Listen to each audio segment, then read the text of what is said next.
দুপুরে ঘুম থেকে উঠে আমার ৩ বছরের ছেলে বলল, বাবা, আমাকে একটা ভালো জায়গায় নিয়ে যাবি?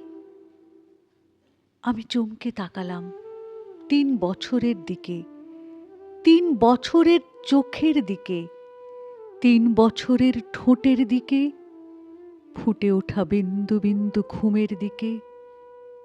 আমি বললাম, যা তো, চিড়িয়াখানাটা নিয়ে আয়। সিংহটার খুব খিদে পেয়েছে। বাঘটা তাড়া করেছে হরিণকে। সে বলল, না, আমাকে একটা ভালো জায়গায় নিয়ে চল।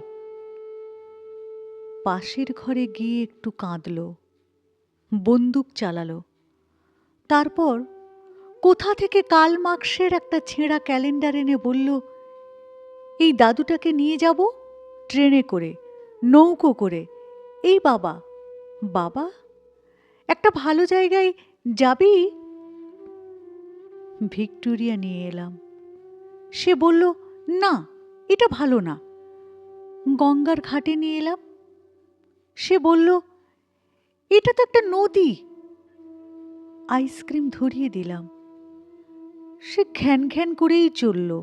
বিরক্ত হয়ে ৮টা নাগাদ বাড়ি ফিরে দেখি তখনও মেঝেতে গড়াগড়ি খাচ্ছেন ছেঁড়া কার্ল মার্কস। ছেলেকে বললাম, শোন, এই দাদুটাও আমাদের একটা ভালো জায়গায় নিয়ে যাবে বলেছিল। সেই রবিবারে কোনো ট্রেন ছিল না, নৌকো ছিল না। মিনিট ২ চুপ। কি ভাবল কে জানে। তারপর আবার ঘ্যান ঘ্যান। বল দিলাম, রোবট দিলাম, জাহাজ দিলাম।